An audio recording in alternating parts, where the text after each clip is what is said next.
Our group is presenting on Chapter 13, which focuses on intervention for multicultural and international clients with communication disorders.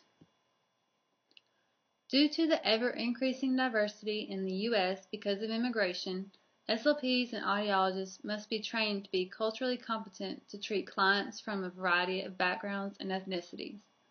Many clients on our caseloads will speak languages other than English or speak English as a second language. SLPs and audiologists have to find more innovative ways to offer services to these clients. There are many legal aspects of intervention in the U.S. The No Child Left Behind Act of 2002 was implemented to bridge achievement gaps in education between students with disabilities, those with linguistic and cultural diversity, and those from lower economic standing versus those from higher economic standing and normal students. In addition to NCLB, the Individuals with Disabilities Education Improvement Act, also known as IDEIA 2004, was passed as the reauthorization of federal special education legislation. IDEIA was the major revision to the Elementary and Secondary Education Act of 1965. The goals of NCLB and IDEIA are similar. Both try to provide successful academic achievement for students with disabilities.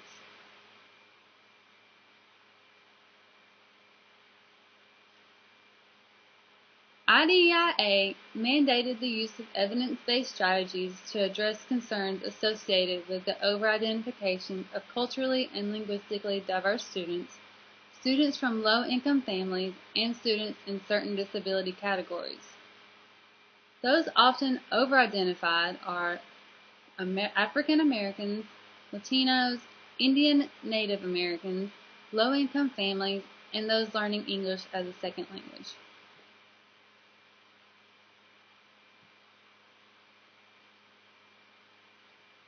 IDEIA also includes provisions to ensure parental participation in the decisions that are made regarding their child if they choose. This provides parents with the right to have an interpreter present during all sessions concerning their child's education. It also gives parents the right to participate in meetings related to the provision of clinical special education and related services for their child. It also allows parents to members of any group that makes decisions regarding their child and the right to refuse special education services. Response to intervention is included in the IDEIA. To increase the likelihood that all students will receive high-quality instruction and continuous progress monitoring before being referred for special education services. It's also a comprehensive multi-tiered strategy to enable early identification and intervention for students at academic or behavior risk. It provides services, interventions, and supports to struggling learners. It also potentially affects clinical intervention for culturally and linguistically diverse children and ELLs by requiring the use of research-based practices based on individual children's specific needs. The instruction and interventions must consider a student's cultural background and experiences. In addition to this, they must also consider their linguistic proficiency in English and the native language to ensure that instruction is appropriate before deciding that the student requires special education and related services as a child with a disability. Culturally and linguistically different students in RTI, also known as CLD students. The first thing one needs to ask him or herself is this practice appropriate? For it to be appropriate, the practice must be tested with students that interventions will be used by. The book suggests using an RTI model with CLD students because of the different appropriate strategies for all students. The teacher and teacher assistance teams have an important role in providing early intervention for CLD students. Some of the concerns that researchers have are the knowledge of the teacher of second language acquisition, the knowledge of bilingual education and English as second language teaching methods, the teacher's skill in effective intervention and assessment procedures for CLD students, also the teacher's culturally responsive attributes. The teacher assistance teams facilitate the referral process when students are unresponsive to evidence-based instruction. The team should be diverse and include members with expertise in culturally responsive instruction, English language acquisition, and also bilingual education. One team member should be able to offer guidance with culturally sensitive ongoing assessment. These teams should also have a wide range of meaningful intervention strategies. An SLP should be a member of the team because of his or her expertise in language development and also cultural and linguistic diversity. Intervention with English language learners, also known as ELL. Research has shown that instruction should be in the language used at home. This will help in order to develop a firm foundation in the first language before beginning the second language. There are two approaches for intervention with ELLs. Number one is to provide intervention in the language of the child. Or, number two is to provide intervention using the child's home language and the language of the school if the clinician knows both. An example would be introducing colors to preschool children in both the child's first language and English as a second language. Familiar preschool interactive activities can be used to increase receptive and expressive language skills. One example would be planting a seed.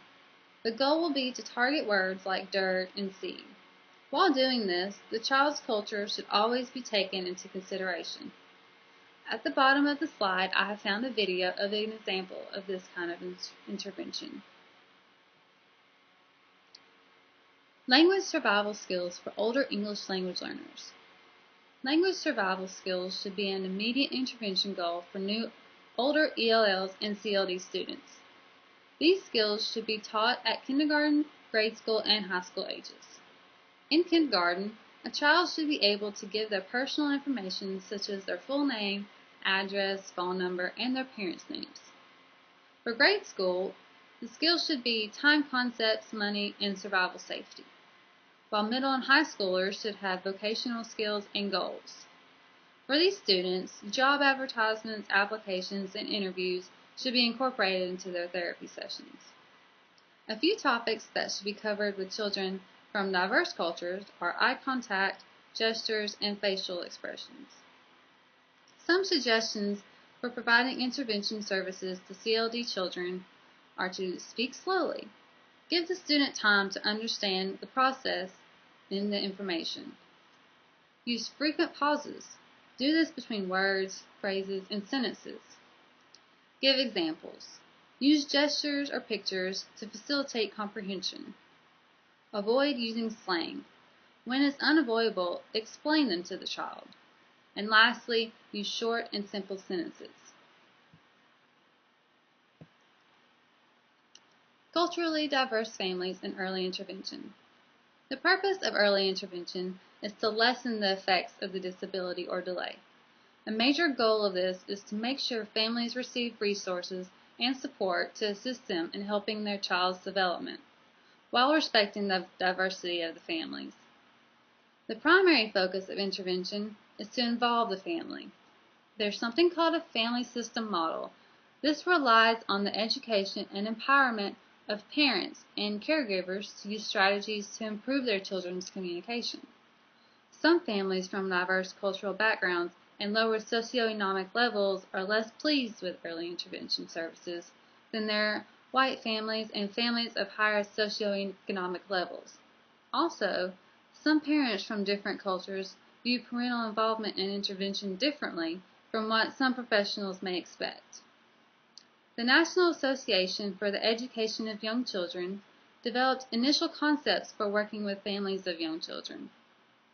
The interventions need to acknowledge that children come from families and communities with unique strengths. They also need to identify and build on these strengths. One needs to also understand and support each child's development within the family as culturally driven experiences. Ensure that decisions and policies regarding all aspects of intervention respect the culture.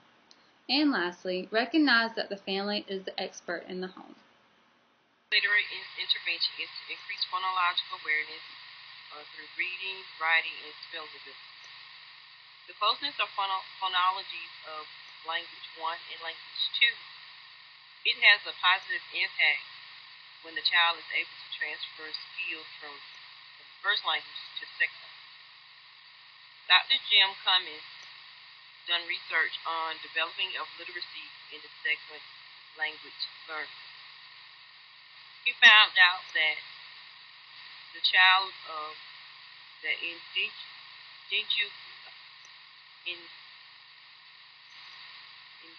language begins to happen, and that's a loss of language in the early years of the learner with the development of L2. His study shows that a term that he uses called mother's tongue is very important. This term describes when a mother uses the native language at home and speaks to the child when they're developing their L2 language. So the mother is speaking the L1 language. It is important for the child to develop linguistic and educational development. It helps them to be able to pick up concepts and pick up some a good amount or layer of vocabulary. The distinction between conversational language and academic language. Distinction language is basic interpersonal communicative skills. Language used by all native speakers. It is used in informal settings. This is your L1. Academic language is your cognitive academic language proficiency. It's more complex and requires higher level of cognition.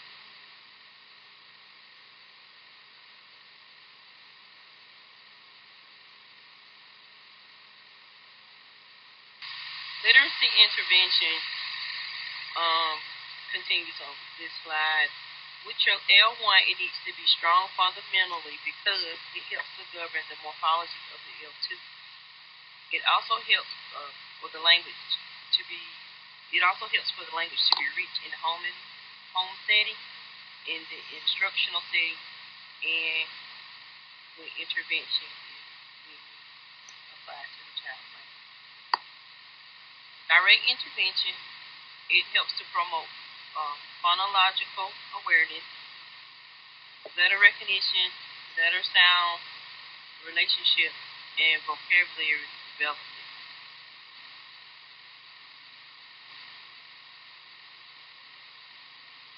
A way to help encourage literary skills development with children in beginning to learn L2 is to use listening, use listening activities such as electronic books, share their language inside the classroom setting, bring things in like Culture Day in order for the child to share their cultural heritage, and sing a song in the L1 so the child feels part of the classroom or group therapy setting. Show interest in your L1. Use world maps to locate countries that the child may have originated from. Use culturally appropriate materials. Use interpreters as needed and collaborate with the classroom teacher or any other staff that the child may be involved with. ELL strategies are based on Dr. Rosemary McKibben's research. This deals with English language learners, and one of the strategies is the preview review technique for students who are ELL. It helps to increase comprehension, fluency, and vocabulary.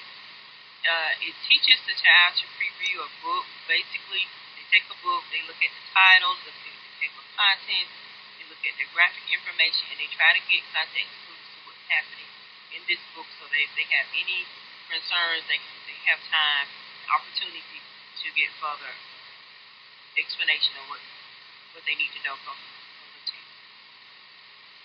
Components that help to balance literacy programs that Dr. Roseberry McKibben came up with.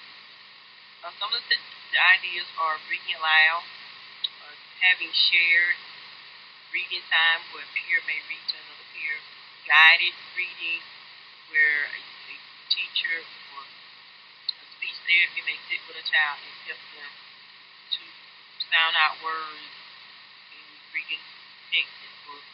We have guided writing, independent writing, and interactive writing, which can be on a computer or some type of technology, low tech that may be offered at the time. Okay, this section is selecting culturally appropriate material. The material should be of high quality and carefully selected. Multicultural material should be accurately portrayed, correctly and appropriate for the environment in which the material is referred to, specific culture of wherever the child originates from. Guidelines to consider when choosing material.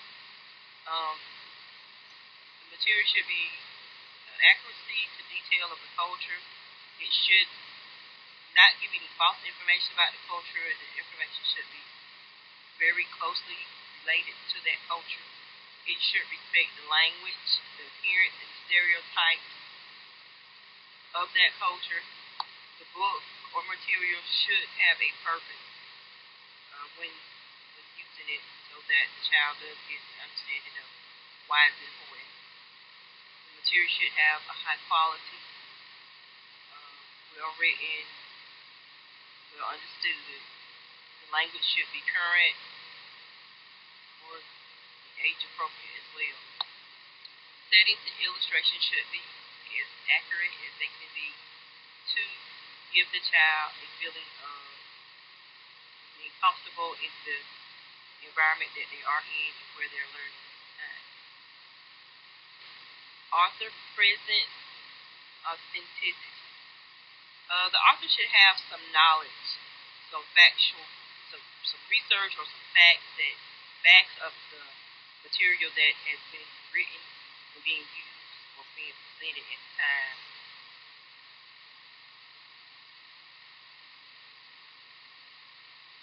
So that the child can have a good idea and can relate also to the material. The material should be sensitive to controversy and difficult issues that may have been going on or happening within that child's culture.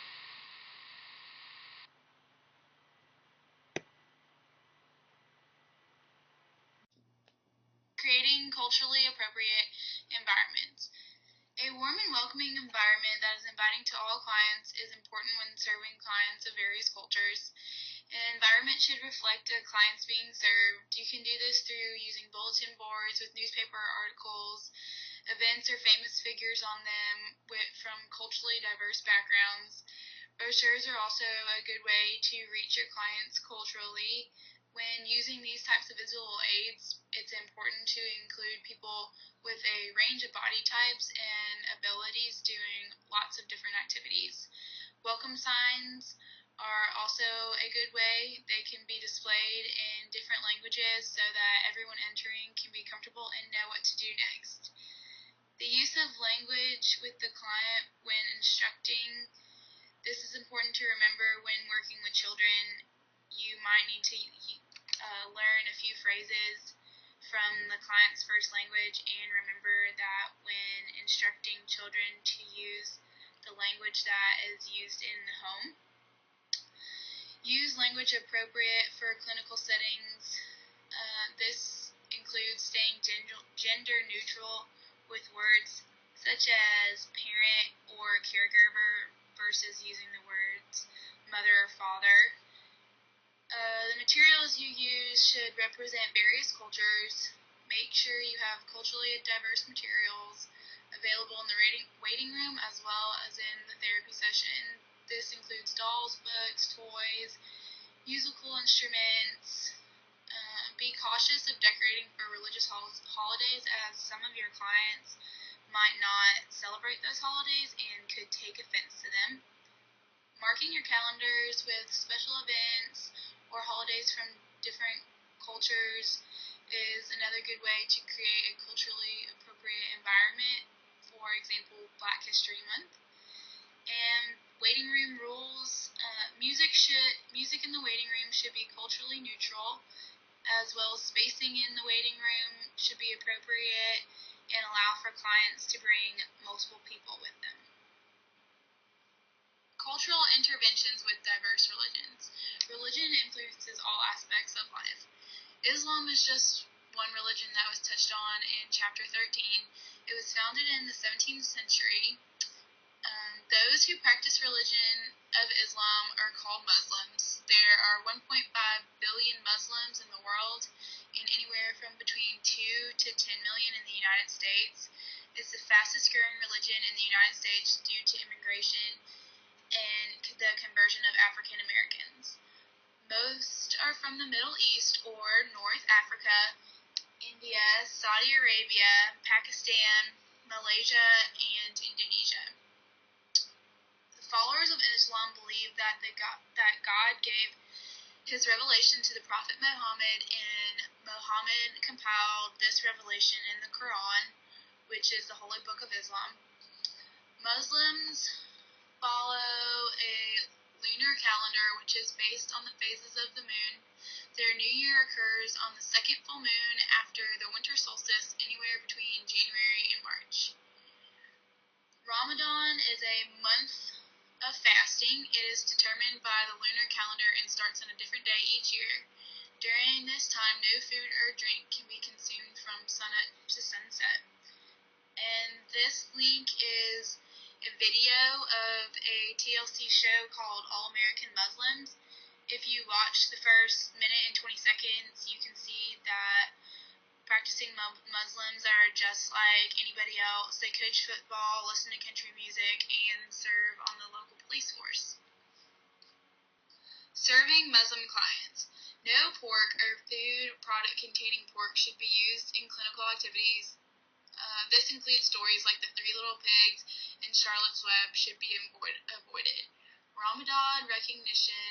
Adult clients who are observing Ramadan will not eat, and it is considered rude for non-Muslims to eat in front of Muslims who are fasting. Violence should be avoided, as well as hunting for pleasure. Animals should not be given human-like characteristics. Clinicians should remain culturally respectful of clothing and dressing. Some Muslim women dress very conservatively. There are certain words used for some of the clothing, and activities involving dressing or bathing dolls should be avoided. The holy day for Muslims is Friday, and some restrict work or play as early as 1 o'clock in the afternoon, so that would be something you'd consider when scheduling. Physical contact. There should be no physical contact between men and women in public, and women do not give instruction to men unless in a medical setting where the professional is a female. Home visits. Muslims consider their homes private, and business activities are frowned upon inside the home. Hand gestures and body language. The use of the left hand is considered rude. Cultural parameters as guidelines to intervention. These are good starting points when wanting to know more about your client's culture. Individual versus group.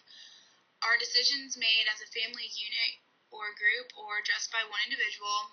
Time and space. This can normally affect scheduling. Some clients are more lenient on time, such as Hispanics and Latinos. Many cultures also vary on space, as in how far they stand from one another when talking, or how much and where they can touch one another. Gender issues. Many cultures have rules regarding the touching of males and females in public. Class and status. This can vary from culture to culture. Some cultures place high regard on status, while others do not. Family values should be respected at all times. Some rituals or ceremonies may conflict with scheduling. This will be important to know so you can communicate with your clients. Knowledge of both verbal and nonverbal language is important to know and remember, and significance of work. Some cultures are defined by their role in the community rather than their particular job that they do. This should be taken into consideration and talked about sensitively when discussing it with a client. Beliefs about health. As we have talked about before, some cultures do not believe in Western medicine. They have herbalists or witch doctors that perform healing ceremonies. These and other health-related beliefs can affect a therapy plan. Culturally relevant interventions. These are guidelines for successful intervention. Explanation of objectives. The goals of assessment and treatment should be clear to the client and the client's family. Use methods that do not violate the client. Clinicians should respect a client's belief and educate themselves in order not to offend their clients. Be flexible. This is in regards both to materials you use in therapy and in scheduling. Interact with clients appropriately. In some cultures, being overly excited is considered offensive, so be sure to use the right hand gestures and tone of voice when talking to your clients. Stay task-oriented. Clients should feel like therapy session has a purpose. Use real-life situations to show this purpose. Understand cultural identity of the client. Some clients are very connected to their culture, while others try to become more mainstream. Know where your client falls in this spectrum. Preview and review. Preview and review the lesson with your client. Repetition aids